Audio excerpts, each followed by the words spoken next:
அஸ்ஸலாமு அலைக்கும் வரஹ்மத்துல்லாஹி வபரகாத்துக்கும். என்னோட பேர் ஜுமானா ஹசீன். இதுக்கு முன்னாடி நான் இந்து மதத்தில் ரெட்டியார் அந்த சேர்ந்த வகுப்பு சேர்ந்தத்தில் நான் இங்கே தான் இது அப்போ என் பேர் காயத்ரி. நான் எப்படின்னா எனக்கு அப்பா இல்லை, அம்மாவும் தம்பி மட்டும்தான்.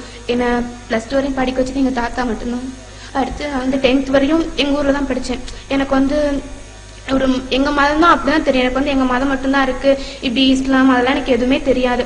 எங்க ஊர் சுத்திலும் முஸ்லிம்ஸ் யாருமே நான் பார்த்ததில்ல. 10th வரை எப்படின்னா எனக்கு எல்லாமே எங்க மதம் தான். அப்படி எது சொன்னாலும் நான் முருகன்ட்டு தான் போய் சொல்வேன். இப்போ எக்ஸாமுக்கு போகும்போது நான் புக்கை பெறட்டணும் இல்லையோ தெரியல, கோயில போய் உட்காந்து நல்லா ப்ரேயர் பண்ணிட்டு நான் நல்ல மார்க் வாங்கணும், நான் அது பண்ணணும் இது பண்ணணும், எப்ப பார்த்தாலும் கோயிலுக்கே போயிட்டு இருப்பேன். 10th நான் ஸ்கூல் ஃபர்ஸ்ட் வாங்கினது கூட நான் காரணம் இல்ல, நான் கடவுள்னால தான் நான் வாங்கியிருக்கேன் அப்படின்னு சொல்லிட்டு இன்னும் அதிகமா ஈடுபாடோட கோயிலுக்குலாம் போக ஆரம்பிச்சேன். இப்படி போயிட்டு இருக்கப்ப என்னாச்சு அப்படின்னா திடீர்னு எனக்கு ஒரு திரும்ப என்னன்னா நிறைய மார்க் வாங்க இங்க என்ன பண்ணிட்டாங்க, நீங்க வேணாம், இது கிராமமா இருக்கு, நீ போய் ஹாஸ்டல்ல தங்கி படி, உனக்கு ஒரு நல்ல இது கிடைக்கும் அப்படின்னு சொல்லி ஹாஸ்டலுக்கு அனுப்பி வச்சாங்க. அங்க பழனி பக்கத்துல உடுமலைப்பேட்டை அப்படின்னா நான் படிச்சேன். அந்த ஊர்ல தான் 11th 12th படிச்சேன். அப்ப என்ன அப்படின்னா அங்க போய் தான் முஸ்லீம் அங்க இருக்காங்க நான் பார்த்தேன். அவங்க முஸ்லீம்ஸ் அங்க ஒரு பொண்ணை பார்த்தேன். எப்படி எப்படின்னா 11th படிக்கும்போது எனக்கும் அவளுக்கும் ஆகவே ஆகாது. நான் என் மூஞ்சி பார்த்தா அவ திரும்பிக்குவேன், நானும் திரும்பிக்குவேன். என்ன பண்றேன்னு அப்போ ஒரு போட்டியா இருக்கும். ஏன்னு தெரியல, அவளுக்கு எனக்கு பிடிக்கவே பிடிக்காது 11th படிக்கும்போது. ஆனா இப்படி இருக்கப்ப 12th என்னாச்சு, அல்லாட நாட்டம் நினைக்கிறேன், 2 பேர் ரொம்ப க்ளோஸ் ஃப்ரெண்ட் ஆயிட்டோம். இப்படி ரொம்ப க்ளோஸ் ஃப்ரெண்ட் எப்படின்னா 11th படிக்கும்போது மூஞ்சே பாத்துக்காதவங்க அவ்வளோ க்ளோஸ் ஃப்ரெண்ட் ஆயிட்டோம். எல்லாமே கேட்பாங்க என்ன இப்படி ஃப்ரெண்ட் ஆயிட்டீங்க அப்படின்னு சொல்லிட்டு. அது அல்லாட நாட்டம் நினைச்சு எனக்கு அப்ப தெரியாது. கொஞ்ச நாள் போகும்போது அவ ஏதோ பேசிட்டு இருக்கப்ப என்ன திட்டினா, உனக்கு அறிவு இருக்கா, ஒன்னா அதாவது சிலை வணங்குறீங்களே உங்களுக்கு அறிவு இருக்கா அப்படின்னு கேட்டா. நான் இதுல போய் என்ன இருக்கு அப்படின்னு கேக்குறப்ப, அதாவது உங்களால ஒன்னு உருவாக்கப்பட்டுச்சு, அதை வச்சு எப்படி உங்களுக்கு நன்மை கிடைக்கும் நினைச்சு வணங்கிட்டு இருக்க, உனக்கு தான் அறிவு இல்ல அப்படின்னு சொன்னா.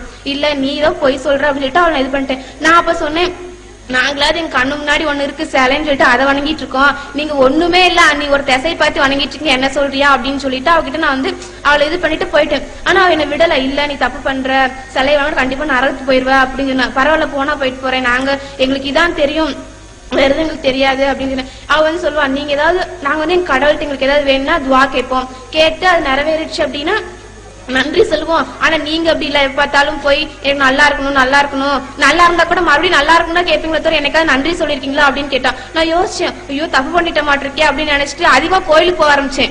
அவன் 5 நேரம் தொழுதான், நானும் 5 நேரம் கோயிலுக்கு போவேன். எப்படின்னா அவ தொழுகை ரொம்ப ஆசையா இருக்கும். அவ மட்டும்தான் மார்க்கத்துல பெருசா இருப்பாளோ, நம்மளும் நம்ம மதத்தை பெருசாகி காட்டணும், இவன் மட்டும் தான் டிப்பாளோ அப்படின்னு சொல்லிட்டு அதிகமா கோயிலுக்கு போக ஆரம்பிச்சேன். அவ சொன்னா, ரொம்ப தப்பு பண்ற, மறுபடியும் தப்பு பண்றது நல்லது இல்லை அப்படின்னா. பரவாயில்ல, எனக்கு எங்க மதம் தான் பெருசு, நீலாம் போய் சொல்ற அப்படின்னு சொல்லிட்டான். சரி அவ என்ன விடல, மறுபடியும் சொல்லுவா, இப்படிலாம் நிறைய புக்ஸ் எல்லாம் கொடுத்து படி அப்படின்னு சொல்லுவான். நான் படிக்க மாட்டேன், நீ போய் சொல்றேன் அப்படின்னு சொல்லிட்டு விட்டுருவோம். இப்படியாக எனக்கும் அவளை கொஞ்சம் பிடிக்க ஆரம்பிச்சு. என்னன்னு தெரியல, தொழுகிறது, அந்த புர்கா போட்டு வர்றது, அதெல்லாம் கொஞ்சம் பிடிக்க ஆரம்பிச்சிச்சு. இப்படியே போயிட்டு இருக்கப்போ ஒரு நாள் எங்க வீட்டுல கோயிலுக்கு போலாம் வா அப்படின்னு கூப்பிட்டாங்க. எனக்கு ஐயோ நான் வரல, எனக்கு நான் தப்பாச்சு. எனக்கு அப்ப தோணுச்சு திடீர்னு, இது ரொம்ப தப்பாச்சே, இப்ப நம்ம போக கூடாது அப்படின்னு தோணிட்டு நான் போகல. போயிட்டு என் ஃப்ரெண்ட போய் சொன்னேன், இப்படி எனக்கு நடந்துச்சு, எனக்கு எங்க வீட்டுல கோயிலுக்கு கூப்பிட்டாங்க, நான் வரமாட்டேன்னு சொல்லிட்டேன் அப்படின்னு. அதுக்காக சொன்னா, போக வேண்டியதானே, நீ தானே சொல்லுவாங்க மதம் பெருசுன்னு, போக வேண்டியதானே அப்படின்றதுக்கு. இல்ல நான் இப்போதும் எனக்கு கொஞ்சம் பயமா இருக்கு, இல்ல நான் இஸ்லாம் தான் உண்மையான எனக்கு தோணுது, எனக்கு நிறைய சொல்லி இஸ்லாம் கொடுத்தான். அப்போ அவன் மன்னரை மருமகன் ஒரு புக் கொடுத்தான். அதை படிச்சதுக்கு அப்புறம் எனக்கு ஒரு ஷாக்கு, ஐயோ இந்த உலகம் தான் நினைச்சோமே, இதுக்கப்புறம் தான் உலகமே இருக்காட்டுறது அப்படின்னு நினைச்சிட்டு, இப்ப இந்த உலகத்தோட முடிஞ்சு போயிரு நம்ம வாழ்க்கை, இதுக்கப்புறம் எதுவும் கிடையாது அப்படின்னு நினைச்சிட்டு எனக்கு தான் தெரிஞ்சு இதெல்லாம் பொய்யான வாழ்க்கை, இதெல்லாம் சும்மா கொஞ்ச நேரம் தான், இதுக்கப்புறம் தான் உண்மையான வாழ்க்கையே இருக்குன்னு தெரிஞ்சுட்டேன். எனக்கு என்ன பண்றதே தெரியல. அப்புறம் அவன் நிறைய சொல்லி கொடுத்த மார்க்கத்தை பத்தி எல்லாம் தெரிஞ்சுட்டு, ஆனா எங்க வீட்டுல என்ன பண்ணிட்டேன், கொஞ்சம் தெரிய ஆரம்பிச்சிச்சு. ஆனா அதை அவ்வளவு கண்டுக்கல. நான் ஹாஸ்டல்ல இருந்தனால 12th பப்ளிக் எக்ஸாம் முடிச்சு வீட்டுக்கு போகணும். வீட்டுக்கு போனா என்னால மார்க்கத்தை இது இஸ்லாத்தை ஃபாலோ பண்ண முடியாது. ஏன்னா அப்படின்னா எங்க வீட்டுல இருந்து இந்து ரிலிஜன் ரொம்ப அதுல தீவிரமா இருப்பாங்க.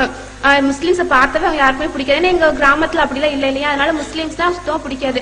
நான் சரி தைரியமா போவோம், வீட்டுக்கு என்னமோ ஆயிட்டு போகுதுன்னு சொல்லிட்டு தைரியமா போனோம். எங்க வீட்டுல என் பேரண்ட்ஸ் பாக்குறப்ப பொட்டு வச்சுக்குவேன், அவங்க போனதுக்கு அப்புறம் எடுத்துருவேன். சிலைக்கு முன்னாடி போய் நின்னுட்டு அஸ்தஃபிருல்லாஹ் நான் மன்னிச்சிரு, தெரியாம நிக்கிறேன், என்ன மன்னிச்சுக்கோ அப்படின்னு சொல்லிட்டு நான் பாட்டு இப்படியே போயிட்டு இருக்கேன். எங்க வீட்டுல என்ன பண்ணாங்கன்னா, பொட்டு வைக்கிறதுல சிலை வணங்குறதுல ஏதோ ஆயிடுச்சு இவளுக்கு அப்படின்னு நினைச்சிட்டு கோயிலா கூட்டிட்டு போனாங்க. போய் மலை மேல ஏறு, அதை பண்ணு இதை பண்ணு, கயிறுலாம் கட்டிட்டு விட்டுட்டு விடவே மாட்டாங்க. எங்க போனாலும் ஏதோ ஆயிடுச்சு இவளுக்கு, பேய் அதாவது மந்திரிச்சு விட்டாங்க, பேய் பிடிச்சிருச்சு அந்த பிள்ளை இதை மஞ்சள் சுட்டாவல அப்படின்னு சொல்லிட்டு ரொம்ப இது பண்ணாங்க. எங்க தாத்தா எல்லாம் கூப்பிட்டு கேட்டாங்க, என்னாச்சு உனக்கு அப்படின்னு கேட்டப்ப எனக்கு ஒன்னு நல்லாதான் இருக்கேன் அப்படின்னா, இல்ல இவன் முஸ்லீம் என்ன தெரியுமா, தீவிரவாதம் பண்ணுவாங்க, உன்னை கூட்டிட்டு போய் எங்காவது விட்டுருவாங்க, நீல போகாத அப்படின்னு. இல்ல இதான் அவங்க சொல்றாங்கன்னு தெரியும், அவங்க சொல்றப்ப மண்டை ஆட்டினா அதுக்கப்புறம் இல்ல இதான் உண்மையை நினைச்சிட்டு வீட்டுக்கு வந்து பேசாம உட்காந்துட்டேன். இப்படியே பண்ண எங்க வீட்டுல ரொம்ப கோவம் அதிகமாயிடுச்சு. ஃபர்ஸ்ட் கொஞ்சம் பொறுமையா சொன்னாங்க, ஆனா போக போக ரொம்ப அவங்களும் என்ன பண்ணிட்டாங்க, இதை எப்படி சரி வர மாட்டா போல அப்படின்னு சொல்லிட்டு ரொம்ப என்ன இது பண்ண ஆரம்பிச்சிட்டாங்க. காலேஜ் சேர்த்துறதுக்கும் எல்லாம் அப்ளிகேஷன்லாம் வாங்கி வச்சிட்டாங்க. எனக்கு என்ன பண்றேனே தெரியல. எங்க அம்மா சொல்லிட்டாங்க, நீ காலேஜ் முடிக்கல, எனக்கு கல்யாணம் பண்ணி வச்சிடணும், நீ இப்படி ஏதோ பண்ண போறேன்னு தெரியுது, ஆனா என்ன பண்ண போறேன்னு தெரியல எனக்கு அப்படின்னு சொல்லி ரொம்ப என்ன திட்டிட்டே இருப்பாங்க. எப்ப பார்த்தாலும் வீட்டுல இருக்க ரொம்ப கஷ்டமா இருக்கும். எப்படி இவங்கள்ட்ட என்ன சொல்ல முடியாது, எங்க வீட்டுல யார்ட்டையுமே சொல்ல முடியாது.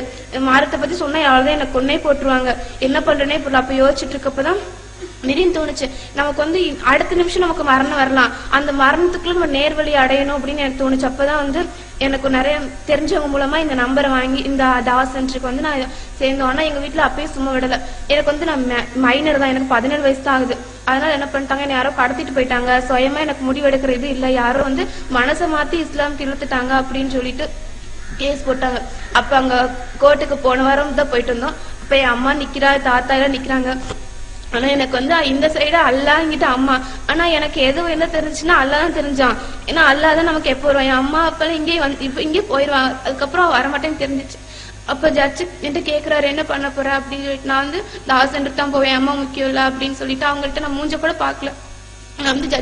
ஜட்ஜ் எனக்கு அல்லாவோட நாட்டம். ஜட்ஜ் என்ன பண்ணிட்டாருன்னா, இந்த பொண்ணுக்கு 17 வயசுனால பரவாயில்ல, எப்பயும் அங்கேயே படிக்கட்டும், இவமா கூட அனுப்புவேனா அப்படின்னு சொல்லிட்டு இவமா என்கிட்ட பேசல போயிட்டாங்க. நீங்க எல்லாம் துவா செய்யுங்க, எங்க அம்மாவும் எங்க தம்பி இஸ்லாத்துக்கு எங்களோட பேசணும்னு சொல்லிட்டு. அது மாதிரி நீங்களும் நல்ல எல்லாம் உங்க ஃப்ரெண்ட்ஸ் யாரா இருந்தா அவங்களுக்கும் தாவா பண்ணி இஸ்லாம் புரியுங்க. எல்லாரும் நல்லா ஈமானோட உறுதியா இருந்து சொர்க்கத்துக்கு போகணும். எல்லாம் துவா செய்யுங்க எனக்காக. அஸ்ஸலாமு அலைக்கும் வரஹ்மத்துல்லாஹி வபரகாத்துஹு. சகோதரிகளுக்காக நாம் எல்லாம் துவா செய்வோமாக.